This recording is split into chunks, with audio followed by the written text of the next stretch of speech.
The United Nations is calling it an abandoned crisis.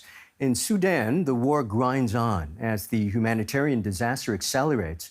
The UN says the world has failed a critical test. We'll head to the Port of Sudan, the de facto capital, in a moment, and we'll also speak to a UN special investigator. But first, international leaders met here in Berlin this week, facing criticism that their lack of action was a global failure. Donor countries pledged nearly €1.5 billion in humanitarian aid for Sudan. The meeting was hosted by Germany, the European Union, and the African Union, together with France, the US, and the UK. Participants called for an immediate humanitarian ceasefire as a first step towards a broader peace process.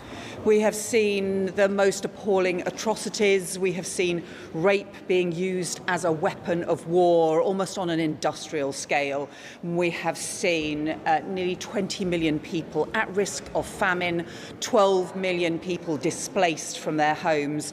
And I've met Sudanese women in Adre, at the border with Chad, who have suffered the most terrible experiences and who are unable to return home because of the continuing conflict. So, how did this all begin? As the Sudanese civil war enters its fourth year, it's sometimes difficult to understand where the country's leaders took the wrong turn. Back in 2019, after years of military dictatorship under Omar al-Bashir, a popular uprising seemed to have set the country on a path to a democratic future, but the armed forces had other ideas. Sudan effectively had two rival militaries, the Sudanese army and the Rapid Support Forces, and together they seized power in 2021, deposing the civilian leaders. But their unstable alliance became the trigger of the catastrophe to come. 3 years ago, heavy fighting broke out in the capital, Khartoum, the dense urban area that was home to more than 6 million people.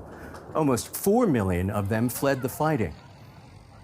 Fast forward, and much of the city lies in ruins. The Sudanese army established control over the capital last year, allowing many to return despite the lack of basic services and infrastructure. But the quiet that has come to Khartoum does not mean it is peaceful, nor is the rest of the country. The UN says Sudan is the world's worst humanitarian crisis. 34 million people need humanitarian help. Almost the same number are acutely hungry. That's nearly 2/3 of the population. Hundreds of thousands of children are acutely malnourished. Millions of the Sudanese have been driven from their homes, with entire communities emptied across the country. Sexual violence, mainly targeting women and girls, is systemic, widespread, and being used as a weapon in the war. Many survivors never report the crimes because of the stigma. Despite that, some women are determined to speak out. DW spoke to a young mother of two who was confronted by the RSF, beaten, and then raped. Her testimony. They forced us and threatened us with their weapons. They told us, if you don't open your body to us, we will kill you. They did all of this against our will. From Port of Sudan, I am now joined by journalist Naba Mohideen. Naba, I appreciate your joining us. Thank you, Michael. A pleasure. You're there, you're living the reality of this war. Although people have returned to various cities, including Khartoum, I understand whole neighborhoods are in ruins, water and electricity scarce. What is life like there 3 years now into the war? Actually, Michael, life in Khartoum right now is trying to get back to normalcy. People are getting back from Egypt, from neighboring countries that they used to be displaced in or seeking refuge, because after 3 years of war, the future is still undefined, and people, they don't know what to do, because yes, it's a relative safe in some regions that used to be conflict zones like Khartoum, Central Sudan, Al Jazeera, and parts of White Nile and River Nile. Life in parts of Khartoum is getting back to be normal again, but of course, a lot of neighborhoods are in ruin. streets are destructed, and it's relatively safe. But Khartoum now is still under attack by the war, by RSF drone attacks that used to target civilians and civilian infrastructure. So life is trying to go back to normalcy, but of course it's taking a long time and it's really slow, Michael. You mentioned drone attacks. The UN says nearly 700 people have been killed in drone strikes only since January. What can you tell us about the effect this is having on ordinary people, who I assume are getting far too accustomed to looking for danger in the sky? Of course, Michael, there is no safe region in Sudan right now. Every region, including Port Sudan itself, which is now it's the de facto capital, and it's very far in the east near the Red Sea coast. We reported and saw many drone attacks in different cities and towns and villages in Sudan. Some of it's nonsensical even. It's not targeting military camps or targeting battlefields. Drone attacks right now are hitting the roofs, the houses, the hospitals, civilian infrastructure, power plants, and even displacement camps. So yes, Michael, the number is 700. But we believe that it's higher than this. And now there is new fronts with Ethiopian borders. Right now is a new fighting front, and Blue Nile is occupied by the RSF. Civilians are expecting to experience more drone attacks, and of course, air will not be safe for anyone in the country. So many people watching us right now have no idea what it is like to live in conditions like those. Although they've been reading and hearing reports of what's been going on in Sudan, paint a picture for me of what it is like for individuals there. What do they tell you? And you yourself can tell us about what it is like to live with drones flying overhead so many times during the day. Actually, Michael, since April 15th, people are only surviving. They are not living a whole life. People are separated by their family, with their families, separated by the war and the conditions. Me, myself, I live in a separation with my family for almost 3 years. I have not seen them, some of them in Gulf countries and some of them in European countries. So life is very hard in Sudan. Starting from the moment you wake up, you need to survive, providing water, electricity, fuel with skyrocketing prices and deteriorating economy.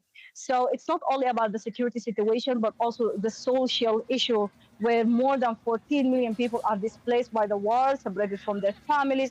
And of course, there is a lot of more issues like human trafficking, child abuse, women abuse. So the war is impacting every Sudanese person, even that person is privileged by seeking a safe refuge or traveling abroad or having something to live on.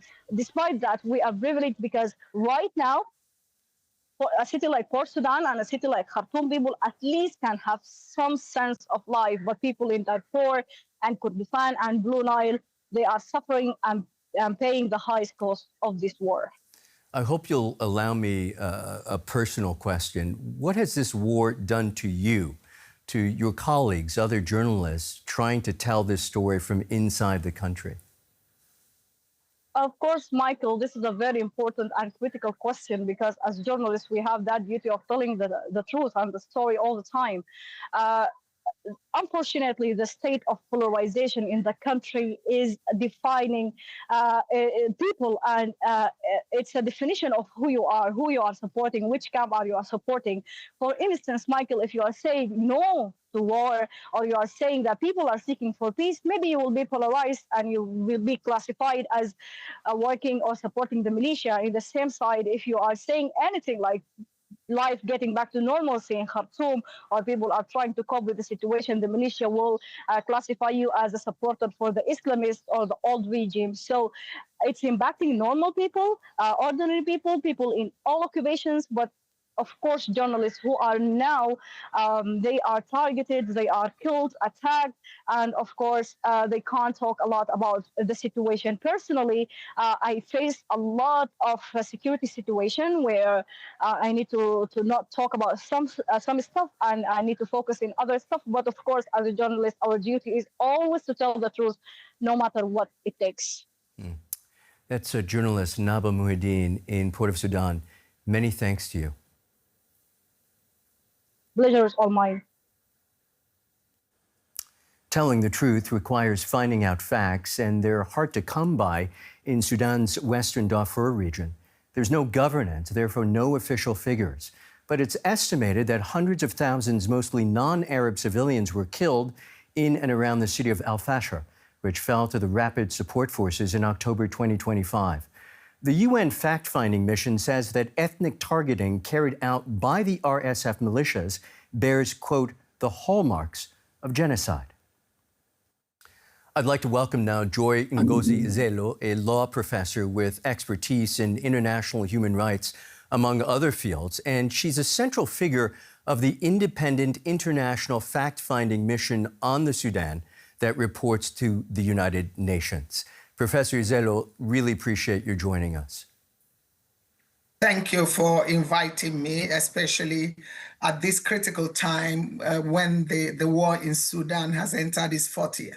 It's our pleasure. From your latest findings, what are the most serious crimes that civilians are facing right now, and who's primarily responsible?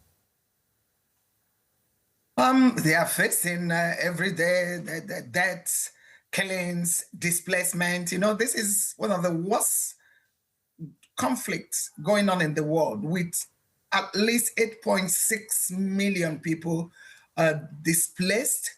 About 5 million has fled the country, with over 24 million facing starvation, acute hunger. So when you think of the civilian population and what they are facing, and incidents like what happened in El Fasher with the fall of El Fasher, where people have been indiscriminate attacks, killings, including on civilian infrastructure, market, hospitals, so access to medicals, access to food, even bodily integrity. When you think of the number of women who have been sexually violated, sexual violence is very high. It has been used as a weapon in the war, and deliberate killings, including attacks on protected populations like Zagawa and Darfur. So it is a lot. Children are not safe as well, because there is a forced recruitment of even children into the armed conflict. So for the civilian population, is a lot to grapple with. You know, where to go, no safe place, medicals not available, justice not in sight, and the war is going on. We've seen your investigations warn of hallmarks of genocide, as you put it, in places like Al Fasher, as you just mentioned, with reports of ethnically targeted killings and mass sexual violence. Based on your findings, how real is the risk of this escalating into crimes like ethnic cleansing or even genocide?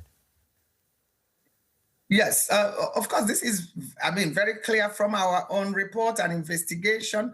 We find the indicators and things that shows clearly that what is happening is within the spectrum of genocide, and we have to call it what it is, because oftentimes this is missed. But when you look at the deliberate act on civilians, especially the protected population, you look at the sexual violence, the rape, the killings on a large scale as it is happening, and of which many remain missing to date, and deliberate starvation on civilian population. So when you look at all of that, it's very easy to come to that conclusion.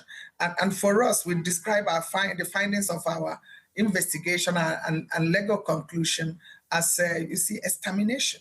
Hallmark indicators of genocide, and we especially of the Zagawa and the 4 population that are already protected, and there is kind of deliberate intent to exterminate them in whole or in part. And these are things that shows or demonstrate that hallmark of genocide, as our findings show. I just spoke to a journalist in Sudan about life in the country, including coping with the reality that more than 700 people have been killed by drone strikes there since only January. As far as you know, is that indication of an indiscriminate use of force, or something closer to a deliberate strategy of targeting civilian life?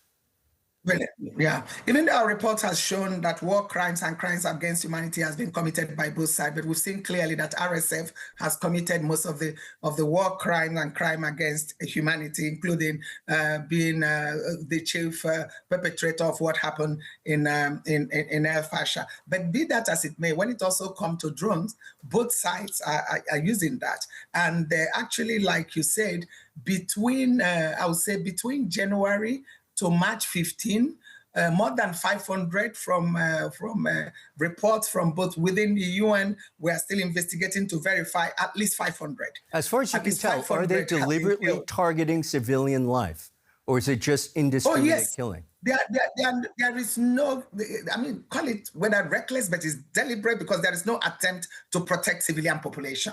Even civilians have been attacked in camps, for example, in displaced where they're taking refuge. So in East Darfur, for example, on 20th March, you see SAF drones, the SAF drones, Sudanese armed forces, allegedly struck even a teaching hospital. Can you imagine? And then in Eid, and killing about 7 women and 13 children. And then a lot of people, about maybe almost 189 or thereabout, were injured. And medical personnel, a medical doctor was killed. Some other support medical personnel, 8 health workers were injured. You look at West Cordova, you will see also at least 152 civilians were reportedly killed by SAF drones. So this is really ongoing. In West Darfur, you see similar attack. In South Cordova, about 39 civilians were reportedly killed, including 14 in the state capital, with heavy artillery and bombardment still going on. So this is really indiscriminate attacks on civilian population. And the numbers go on and on and on. Yes. Beyond the numbers, yes. Millions displaced, tens of thousands killed. What have you heard directly from survivors that captures how this war is affecting everyday life in Sudan right now?